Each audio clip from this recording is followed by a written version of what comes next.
Magandang gabi, ngayon po ay araw ng Sabado, June 7, 2025. Update po muli tayo sa lagay ng panahon. Patuloy po ngayon na nagdadala ng malawakang mga pag-ulan at maulap na kalangitan ang pinagsamang epekto pa rin ng isang low pressure area na nasa silang bahagi ng Bicol region at ang habagat naman na unti-unti nang lumalakas dahil sa nasabing low pressure area. Ang mga pag-ulang dala ng low pressure area ay nakaka-apekto na sa Bicol Region, Eastern Visayas, Central Visayas at mga probinsya ng Quezon at Aurora.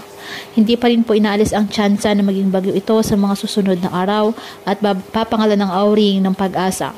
Ang unang bagyo ngayong taong 2025. Habang habagat naman ay unti-unti nang lumalakas dahil sa paghatak ng low pressure area at nakaka-apekto at nagdadala po ng malawakang pag-ulan sa Mimaropa, natitirang bahagi ng Visayas, Mindanao, natitirang bahagi ng Central Luzon, Metro Manila at mga probinsya ng Cavite, Laguna, Batangas at Rizal. Patuloy po na pinaghahanda ang ating mga kababayan, particular na sa mga nabagit na lugar na maghanda sa banta ng mabiglaang pagbaha at pagguho ng lupa. At palaging mantabay sa iba pa nating weather updates at sa updates ng Pag-asa hinggil sa lagay ng panahon.